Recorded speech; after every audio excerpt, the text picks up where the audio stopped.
Hello, and welcome to our 7th edition of Who Knew? Today, resident Ann Archer will be chatting with her friend of many, many years, resident Ann Hobson Freeman. Exciting for us that we're going to learn a lot about both Ann's commitments to literature and to writing. As we did last month, we're airing today's program live on TV 970, and we also have a live audience. Yippee! During this interview, if any of our TV viewers have questions, please call extension 6319. It's also right there.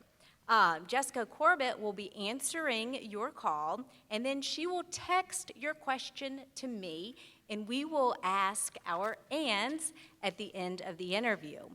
For those in the audience who have questions, Haley Wolford will be coming around with an interview at the end to take those questions. So now I'm going to turn it over to the Anns. Ann with an E and Ann without an E. And we do go way back because when I came to Richmond in 1963, your parents and my in-laws were inseparable friends. So many stories to tell from those days. Mm-hmm. But to start with your childhood, Ann, you were a little girl here in Richmond during the Second World War. What was it like to be here during the war? Well, I'm thinking about it. It wasn't that hard, but one of the things I remember is that we didn't have toys. We didn't have new toys, and so we developed a system of trading toys, and it was very complicated. And you sat down at maybe once or twice a week and decided you were going to trade toys, and you worked out the agreement with your friend, but then you had to take it to your parents because you might have had been trading a gold locket for three steel jacks or something like that. So they had to decide whether it was okay, and then you would trade them, and we went back and forth. There were maybe 4 or 5 friends you did it with. The other thing was that it was the times as well as the war. Is that there was no air conditioning. We lived outside a lot, and the war. I think it had an effect on us because you never knew what was going to happen next, particularly when we went down to Willoughby Beach. Yeah. And this is sort of like, I hope you're going to tell us about being in Michigan, too, at the same time. Growing up on Lake Michigan and hearing the Navy planes training for the war flying over the lake made us aware of the war as also. And at Willoughby, we had submarine nets, and we were on the far side of the ocean side of the nets, and we could even see submarines coming up, and we saw a British ship coming in on fire. So, even if you're a little child, you kind of know that life is uncertain. Yeah. But I think it probably didn't affect us all that much. But we were all aware. So young, we were all aware. Although you went to St. Catherine's and finished high school at St. Catherine's, your education took you to Arizona and Maryland and being advanced classes and put back classes. Can you tell us about this adventure, careening from school to school? I'll go through my education. It's back and forth. Well, I started off co-education at Miss Withers Nursery School. And so I did start off in a co-ed situation, but it was only for 2 years. Then I went to St. Catherine's for first through the 5th grade. And that was a wonderful experience and pretty good academically.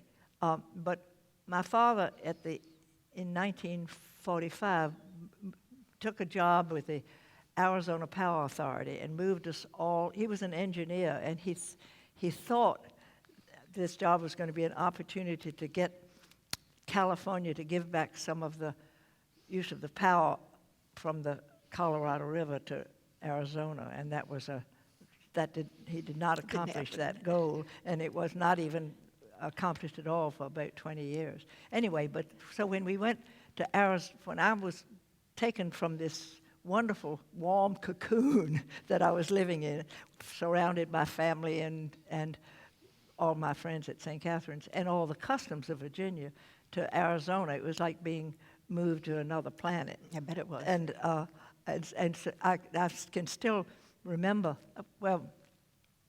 First of all, we drove across the country in a 1941 Plymouth, and we made it all the way back over, though we had some troubles coming back a year later.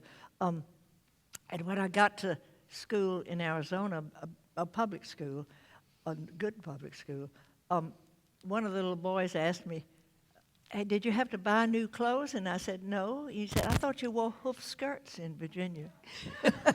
And another thing, hazard from my training at St. Catherine's was on the first day, we'd been taught at St. Catherine's, when an adult walks into the room, you stand up. And so I'm in this huge room with an adult walks in, and I jump out of my seat, and the guy behind me says, "What's the matter? Is there a bee in your seat?" So anyway, but I had a good time once I got used to it, and it was fascinating for me. And the boys all had another thing I remember is they had blue jeans, but they were bent up like this, and they had a long cuff. I've never seen it since, but maybe, I don't know, but I remember that impressing me. Well, tell us about the course that you were required to take while you were in school in Arizona. Oh, well. And what happened to that later? Oh, well, yeah, that's, St. Catherine's, the school in Arizona was not up, in mathematics particularly, it was not up to what we had at St. Catherine's, because we were already into decimals and they were barely beginning percentages, or maybe even still on the multiplication table. So my mother, who was a math major, was distressed by this, so she went to the principal and said, "Maybe you could put her up a grade, because she's I noticed that doesn't seem to be challenged." And he said, "Well, there's no way we can do that, because we have a requirement that she take this course in Arizona history, and there's no way she could go." So I spent a wonderful year reading comic books and books about horses and dogs. And there was another boy from another school. There was another student, who was in the same boat. And so he and I were just allowed to do nothing for basically the year, though we did have to do the course in Arizona history. And then I was telling you, then we came back after my father's failure to solve the problem of the Powell, Arizona Power Authority. We came back to Baltimore, because he'd managed to get a job there. And I was put into a class at Garrison Forest with the graduates of the Calvert School. There was a system of,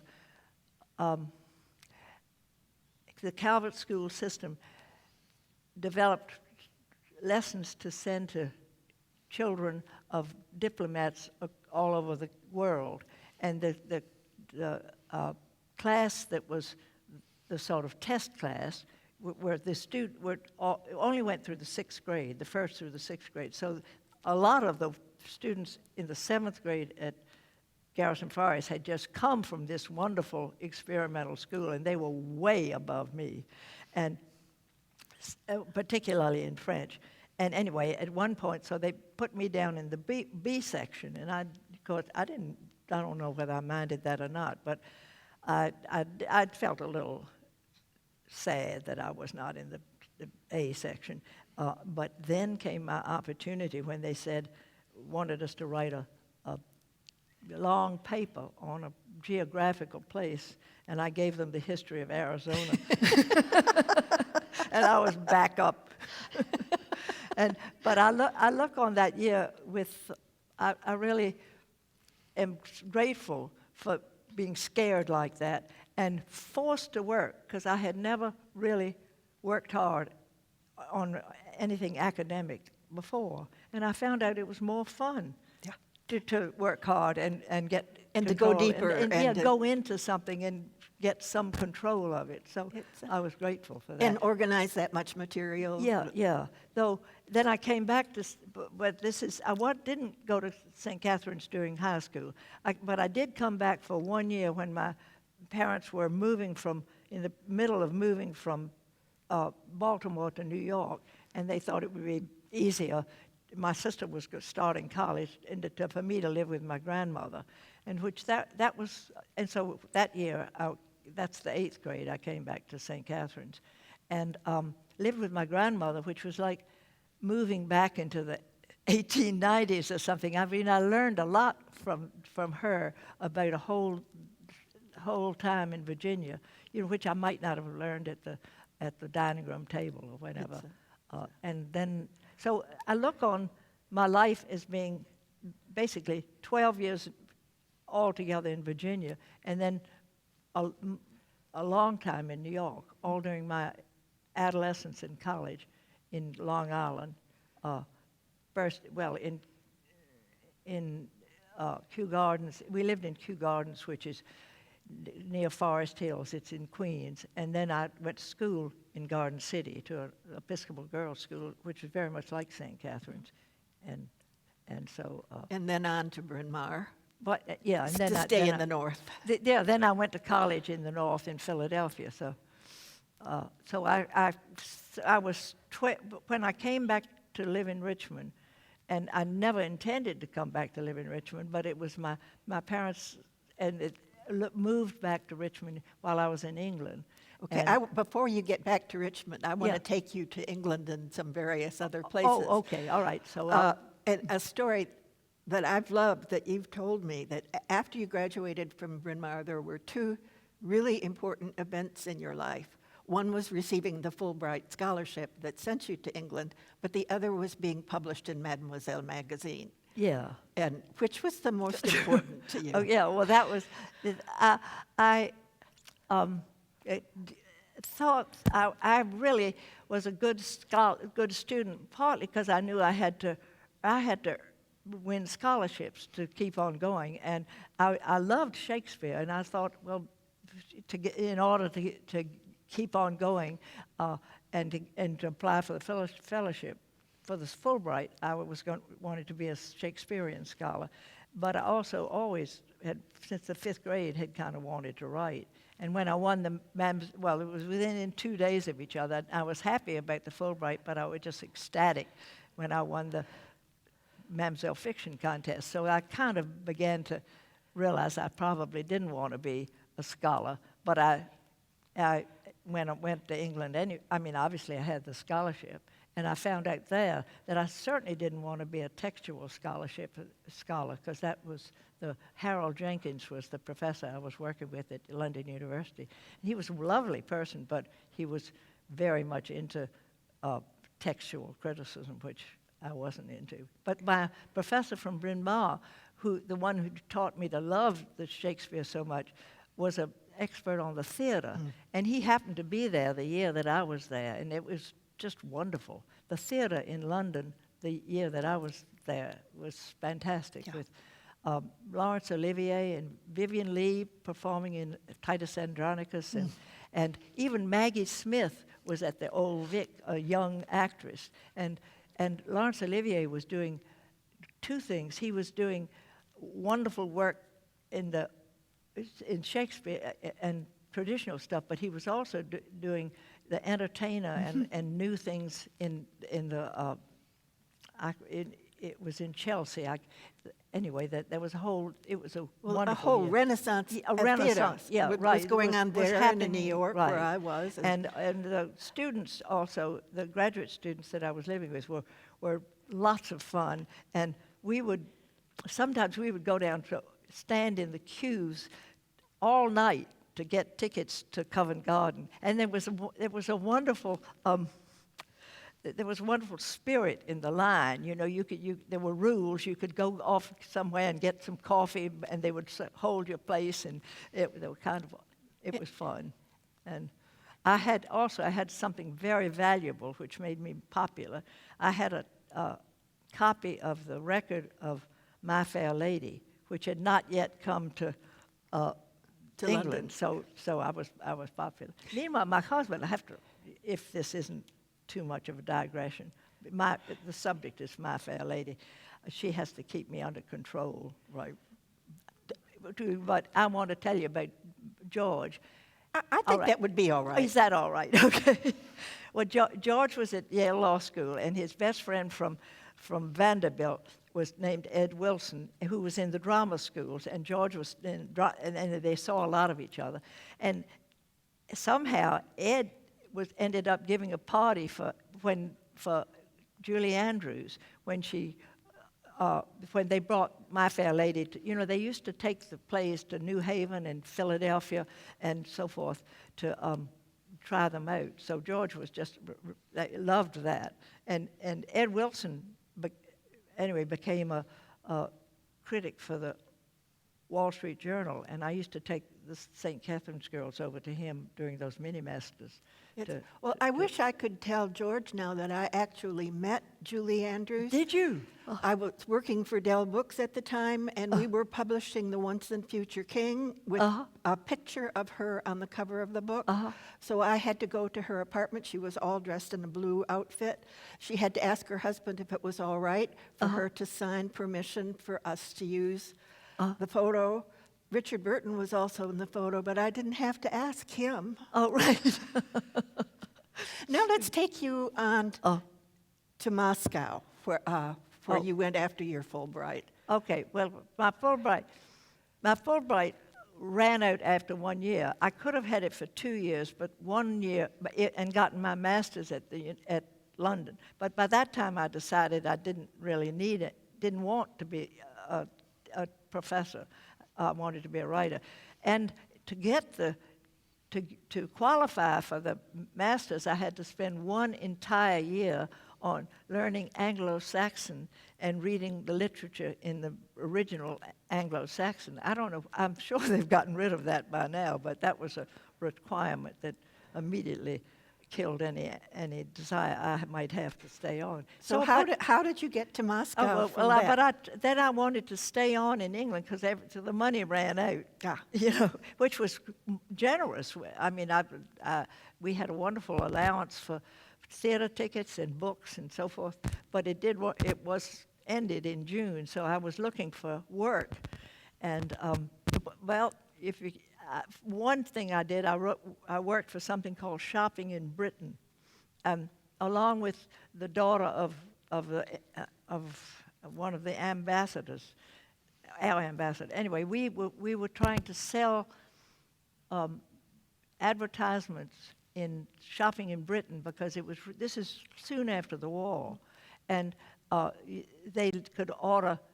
People here could order cashmere sweaters and wonderful things like that through this. But eventually, the retailers here set up their own contacts, and it was becoming obsolete at that time.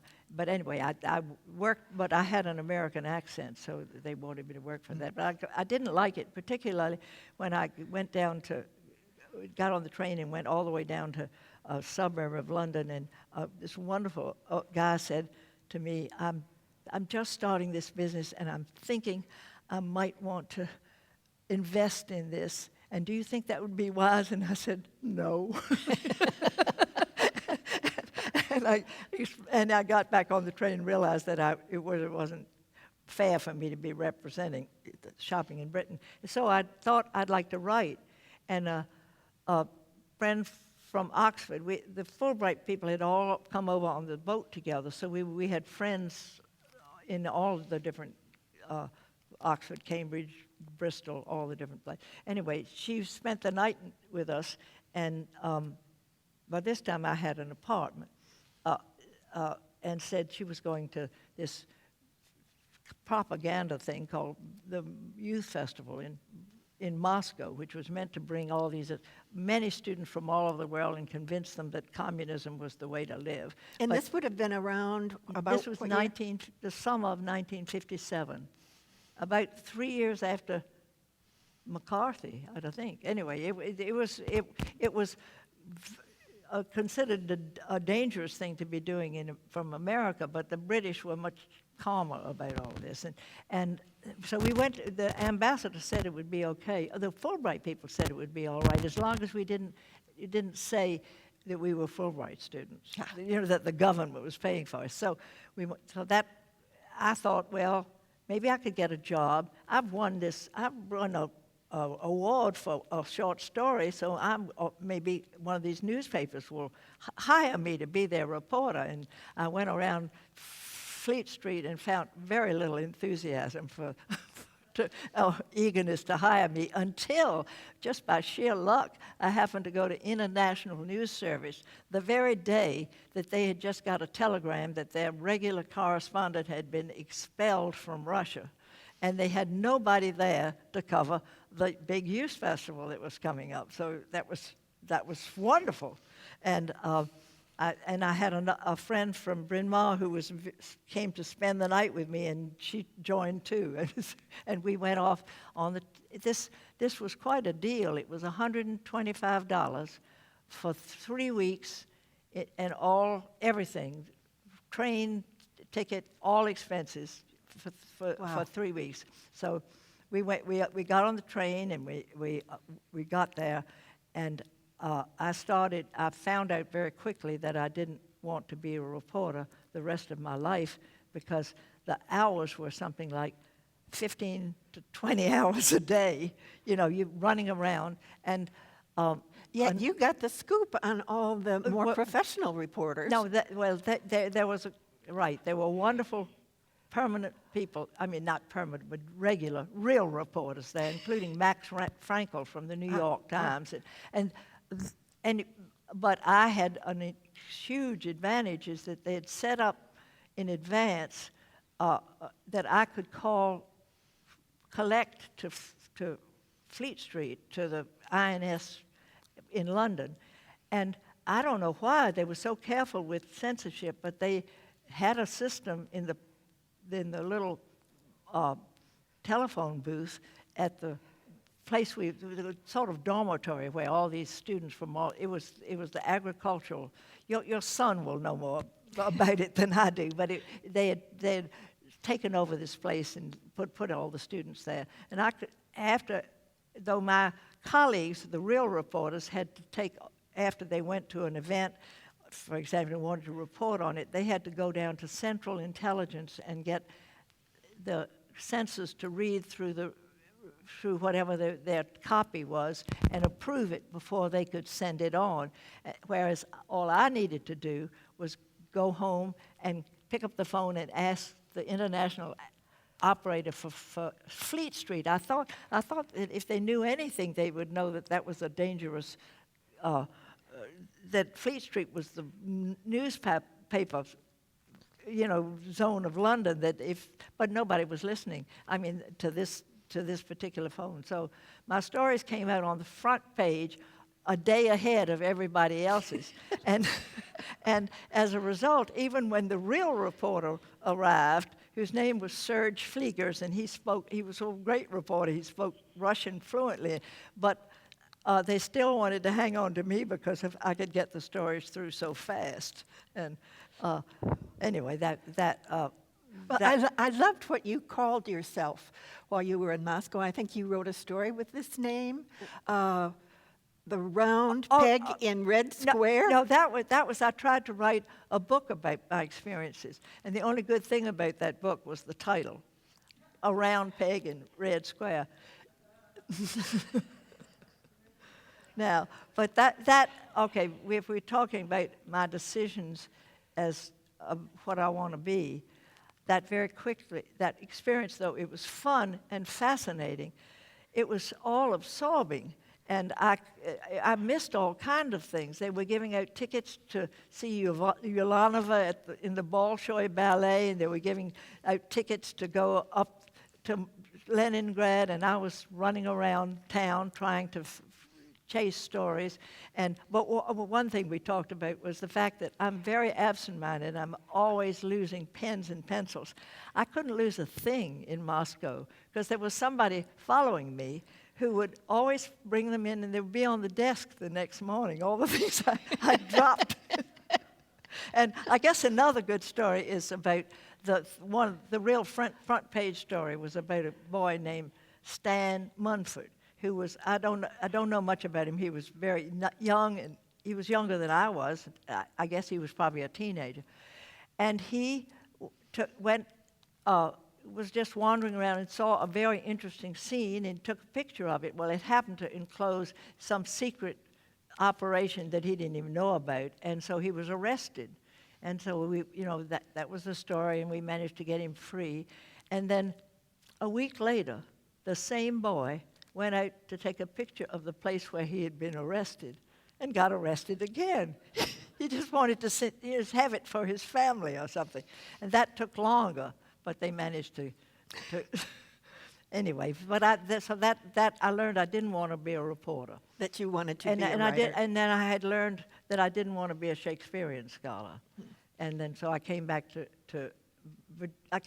and I was hoping to go. I was planning to go to one of only three. There were only three places that gave you that Masters of Arts, because I knew I would. If you're going to write fiction, you probably, unless you're very lucky, going to have to teach or earn a living some other way too. Well, I want to bring you back to Richmond. Okay. I want to see you married to George. Oh, okay. And if you want to tell the story of how you decided to marry George. Oh, that'll take. No, right. But just that little tidbit that you told me that we discussed. Now, my parents, while I'm in England, my parents have moved unexpectedly back to Richmond and actually that was a great thing. But I haven't lived in Richmond for I don't know how many years, 48, 50, 50 years. 10 years I haven't been back to Richmond. But they that's my address, because I don't, my parents' address in England, I'm in England, and when I would talk to them on the telephone, I could hear their southern accent coming back. Anyway, so I came back to Richmond and looked for a job. Again, I wanted to be a writer. I went to the Times-Dispatch. They had been publishing some of my stories, but when I went in and talked to Virginia Stabney, who was a friend of my father, and we thought might give me a job, he said, "Oh, well, we don't have anything right now, but if we do, we'll certainly call you. But you realize that you can only write the social notes, or if you're really good, eventually we'll let you write some articles for the women's page." Naturally, for the women's page. And one thing in thinking about talking today is realizing how different life is for women now than it was then. I mean, the alternatives were very few. During my college years, I worked on the Muskegon Chronicle in Michigan, first on the women's page, then graduated to features. This was in Michigan. Yeah. And finally, after my senior year, made it to the news desk.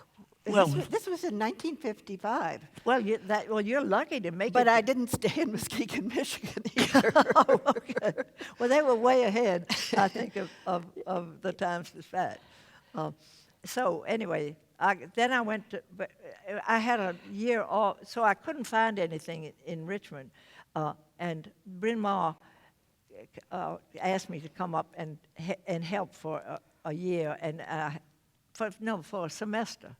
And so I went back there, and I also had a romance going on with a guy in Philadelphia. But not with George yet. Not with George. No, I hadn't met George. And I came back the summer, and I had applied to one of these writers programs, and I'd gotten into there was Iowa, the Iowa Writers Colony, and Stanford had a very good one, and the University of Washington. And it was too cold to even think about going to Iowa, because I'd heard about your eyelashes freezing and terrible things. So I applied to those two, but I was too late to apply for funding at Stanford. Though I got in, I couldn't afford to go. But University of Washington did give me a wonderful opportunity to make $1,500 a year. I think. In those days. Right, but it included tuition. And I was about to go there. And what's the detail? George, the husband. Yeah, the detail of Let's George. not forget George, right? And his proposal. Okay, well, his proposal. Okay, so I come back in. Would have to explain that these women, you all will know about it, about the way that some of us thought you ought to catch a husband, which was a very complicated system of. It was a sort of, anyway, I was during this process, I was trying to bring this guy that I had just thought was fantastic around to asking me to marry him. And we were moving in that direction very, very slowly. And he was in medical school, and so he was going to go into internship. And I want to move up a little bit because it's now. You can't hear? We've only got about 15 minutes left to get to the rest of your story. All right. But Okay. All right.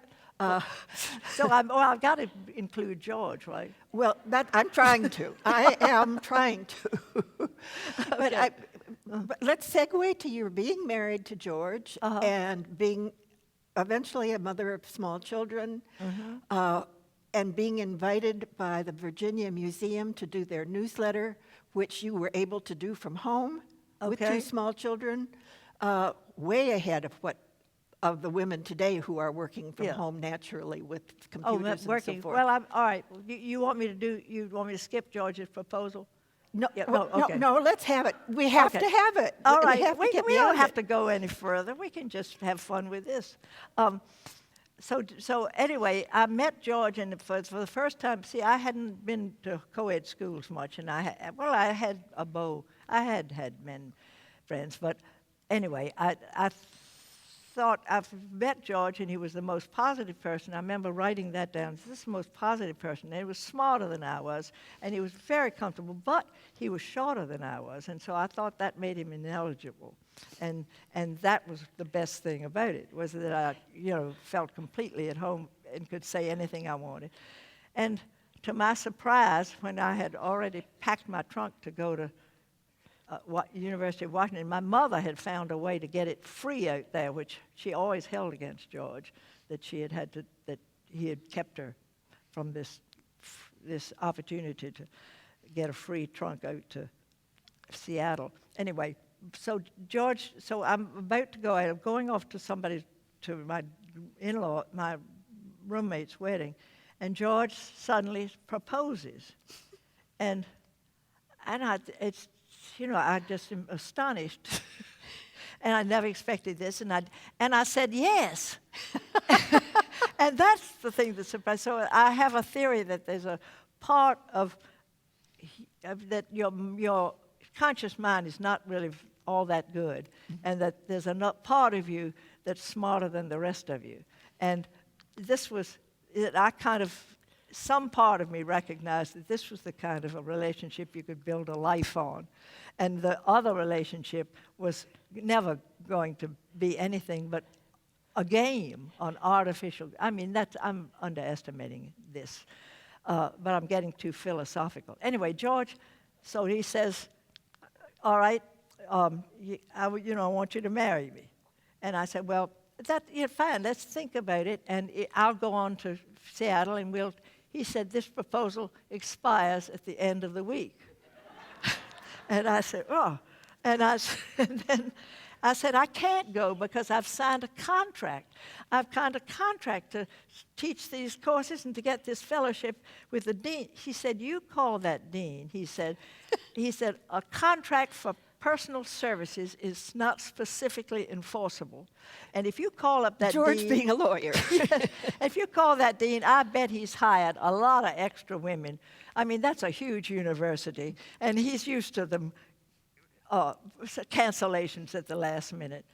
And so I called the dean, and he didn't blink an eye. He said, okay, we'll get somebody else. And here you are. That was the proposal. Now, should we stop there, or we go to... You want to go to the museum? Well, I think we're going to bypass the museum, okay.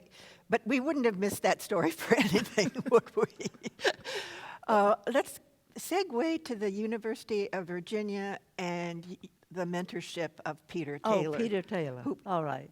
That I had when I came back. I'd written I started writing short stories, and I published one in Mademoiselle, which was which was it was a spontaneous. It was a good story, but then Helen Gurley Brown got interested in me writing articles, and I kind of got off in the wrong direction. I was publishing short stories, but they were they were commercial short stories.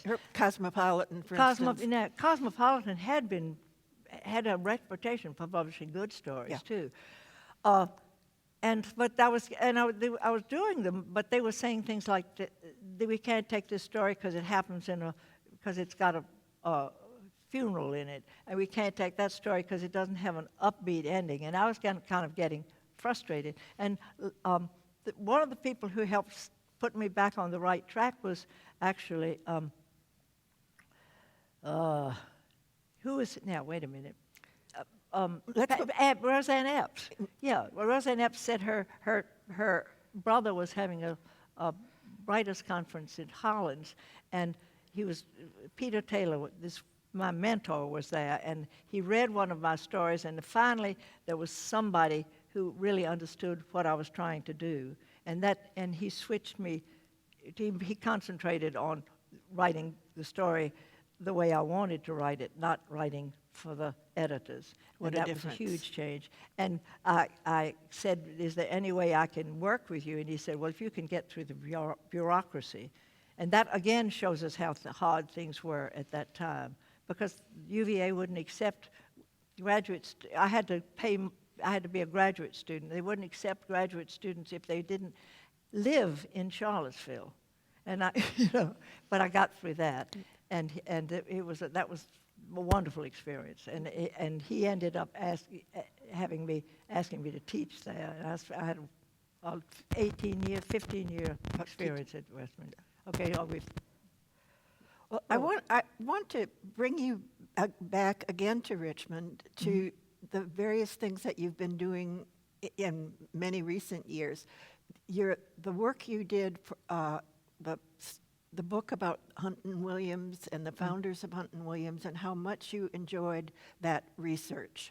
At the same time that you were totally involved in writing fiction, those two tracks that you seem to be on at the same time. I've always loved history, and I think if I had another life, I might want to be a historian, except that I get so interested in the research that I find it hard to get around to the writing. And with the Hunton Williams project, it was, well, I was paid well too. I mean, that's not, but I sometimes, I spent most of the 80s interviewing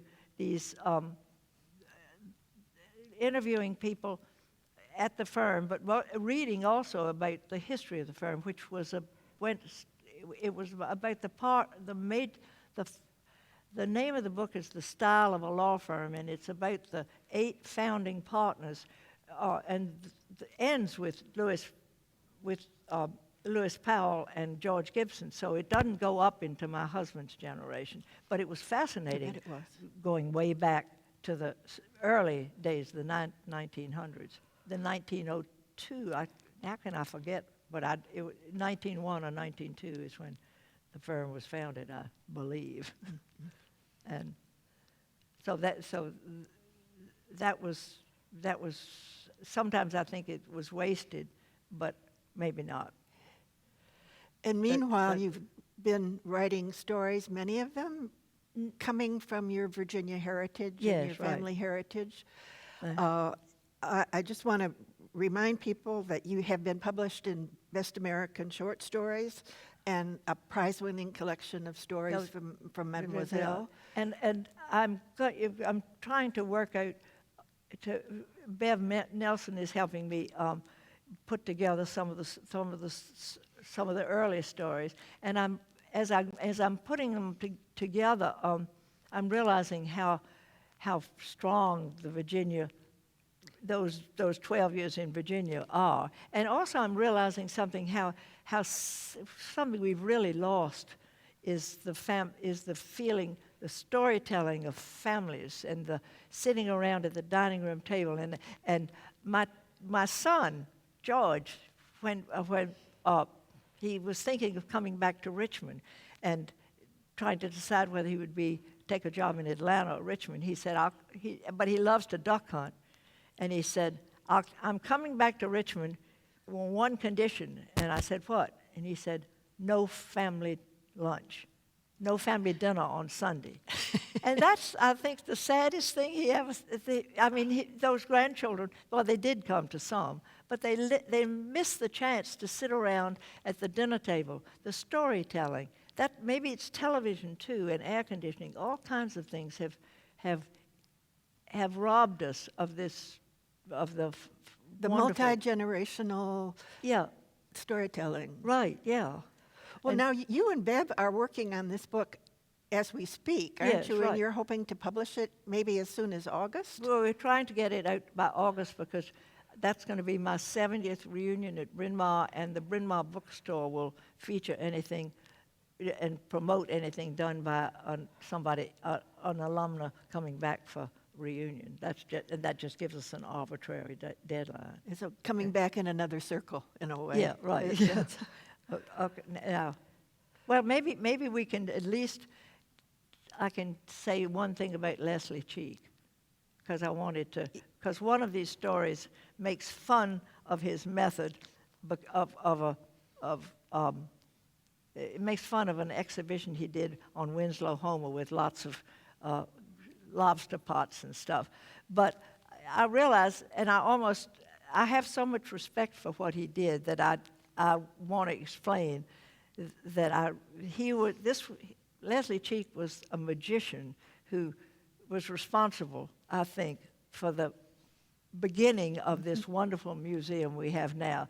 And he had a philosophy that he took over this tiny museum that had been founded in 1936. 12 years later, he came in, and it had a collection of paintings, many of which turned out to be fakes, and it had a few nice paintings from Catesby Jones, and it had the Fabergé collection, fascinating, but it was kept in a bank vault because it was too valuable to show. I mean, it was he really took over almost nothing and turned it into over 20 years, converted it into the beginning of what we have now. And important to him also was the theaters. The theater, right. He believed that art was everything, theater, and he was also very architecturally, scenically oriented too. Mm-hmm. And he was a tough boss. And he kept us all working. He went over my copy. I was just writing a little bulletin, a kind of glossy version of something almost like the Tales. But he wanted everything he did had to be perfect. And he gave me so little. I had some room for a big article about the exhibit, but he wanted me to write gracefully in all of these little places, these little teeny 15-inch columns. And I said, hey, what do you want me to do? And he said, I want you to learn to waltz in a closet. Oh. And so I waltzed in a closet for 2 or 3 years, and then I had a baby. And they said, "Oh, well, we'll have to hire somebody to take your place." And I said, "I can do that at home. I can write at home. I really only come up once a month for a bulletin conference with all of you." And oh no, it was impossible. Well, about 3 months after the baby was born, the woman quit. And so they were desperate. They were halfway through an issue, and they were going to be late. So they compromised and said, well, all right, they would try it. And I said, I can't possibly come up there and work. I'm nursing the baby.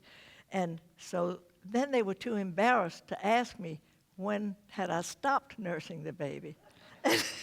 And so I had this wonderful setup where and that helped me as a writer because I had every month I had to hire a full babysitters, full-time help, basically. And 3 weeks was spent on the bulletin, but there was 1 week free when I could write fiction. So that worked for a while. Anyway, I think we need to consider time. Whitney, how are we doing?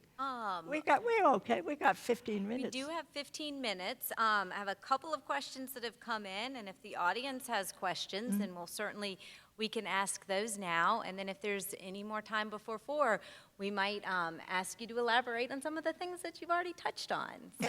And I do want to announce the next speaker before we close. Okay, perfect. So one question that came in before we turn it over to the audience is, since you were relaying all of your stories from Moscow via the phone, did you ever see any of them written? Did you see the completed clippings? And Did I see them? Yeah, did you see the finished product? Because you were giving the stories over the telephone. Oh, yeah, I guess I did. Yes, I think I've seen the ones that came out in the Journal American, because maybe somebody cut them out for me. I've seen them. Yeah. They aren't anything. The thing is, newspaper. Once the story's over, it's gone. I mean, unless it's a really substantive article. The story's over. Stan Munford is safe. That's it. Interesting. Okay, do we have any questions from our audience? All right. And Haley will be right over with the microphone.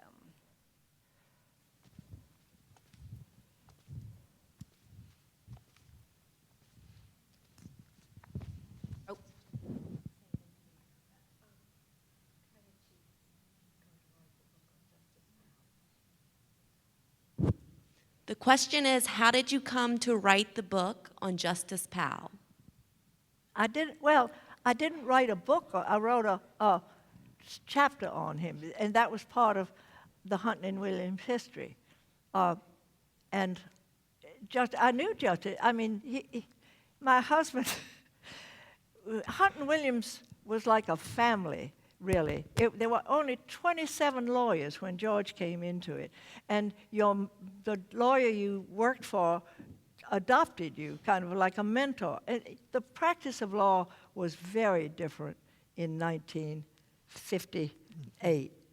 And it was still a service to the community as well as a way of making money. And the law firms were small. And my husband worked for George Gibson, who was a stunningly wonderful corporate lawyer. But Lewis Powell adopted George Freeman because Lewis wanted someone with a wider experience, and George had clerked for Justice Black, and my son clerked for Lewis Powell. Lewis Powell, at one stage when he was running, I don't know, he looked after us from the very beginning. He even wanted to find us a place to live right out in his neighborhood. And I was getting frightened a little bit about how my identity was being sucked up by my family and now the law firm. The 2 different families were after me. And it was enriching, but it was also entrapping. And that's one of the reasons I found it so liberating to go up to Charlottesville and teach and work with Peter Taylor.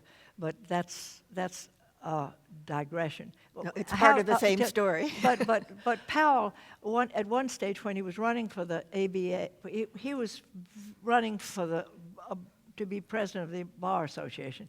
And so he asked George Gibson if he could have George Freeman half-time, which meant that he had George Freeman half-time, but George Gibson still kept him full-time. I mean, so we really got to know him. So I wrote, but I didn't write a book about him. I wrote one of the 8 chapters of the book is about Lewis Powell. Okay. Thank you. I think we have another question. We do. The question is, How did you come about writing the story, the long and the short of it? That's interesting. That was Helen Gurley Brown. It began with Helen Gurley Brown, who was at Cosmo. You remember her, Sex and the Single Girl? She was a swinging editor, swingingly. And she was editor of Cosmopolitan. And I had sold the 2 stories to Cosmopolitan, and then she asked me to do what it means to be a Southern girl. And I did that. And but there's another, later, if there's time, I'll tell you a story related to that. But so she asked me to come. One day I was in New York, or she asked me to come to New York. I can't remember, but I know went into her office, and she was dressed in a mini skirt, sitting on her desk with her long legs hanging over it. It was just an incredible experience. And she said, for me, conservative from Virginia, she said, "Well, I want you to do an article for me, and I want you to do another one, and I want you to think about something that's different about your life, and maybe about your romantic life, about your marriage." And we were thinking, and I said, "Well, one thing, my husband's shorter than I am." "Oh," she said, "that's perfect. My husband's shorter than I am. You do a story on that." Well, I did the story, and they didn't take it. But McCall's took it. So, and they did. I don't know why they didn't take it. This is always mysterious.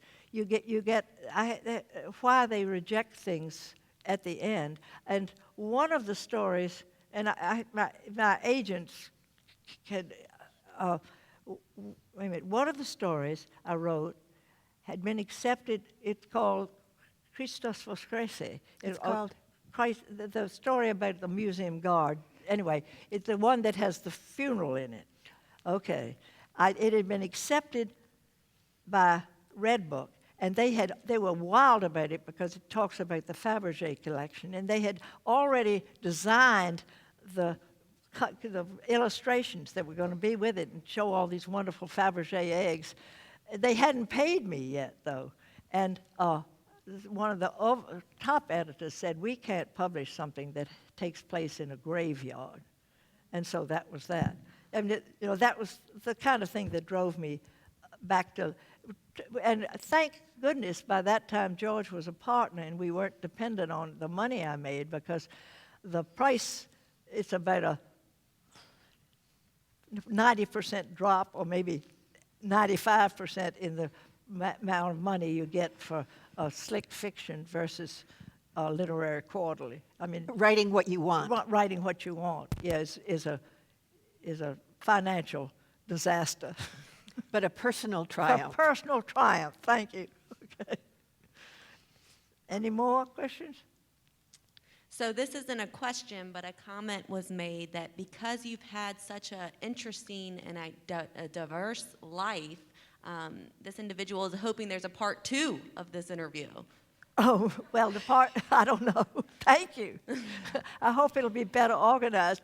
We wanted it to be spontaneous, and it certainly has been that. I had no notes. Next time I'll have some notes. But one clue that Anne has given me is that preparing for this interview has also been preparing you for writing your memoir. Oh, right. So be ready for a whole memoir from That's Anne right. Hobson Freeman. Yeah, it may take a while, but it has. It's been really a revelation to me, going back and going over my early life. And what it's made me really conscious of is how important families are.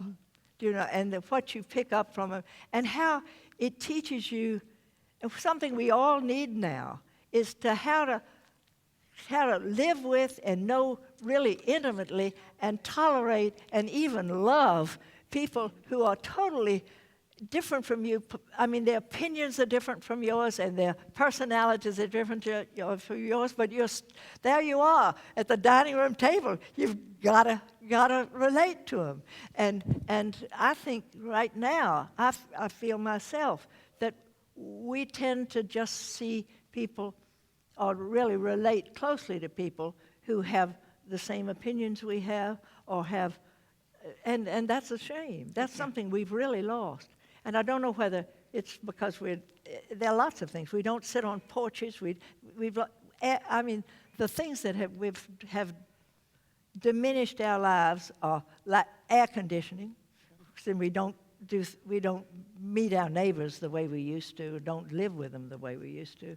And TV, which entertains us and we had to entertain each other at the dinner table. And the internet, and of course we won't mention a certain COVID epidemic that has somewhat curtailed out. But one thing we haven't heard about yet, that some of you know, but not everybody, Maisie. Oh, Maisie. Oh, right. My dog. I have a little white dog, and we hope that my little white dog has been banished from the little dog park here because she barks very loudly when she plays. And as a result of this, though, working with the administration, we are hoping that we're going to find a new dog park, right? We're going to find a place for a dog park that is far enough away from the residents that the barking, even loud barking dogs like Maisie, will not disturb them, and they can run and play, and even people, dog lovers, can come and sit in the park And enjoy them. Enjoy it. That's right. good. Now, are we out? We've I got think we 5 have minutes one more more. question. And then I'll announce. Okay, perfect. Tell us about the book A Hand Well Played. Well, all right. Well, this, all right, I'll go back because this fits in with my career. I had just finished taking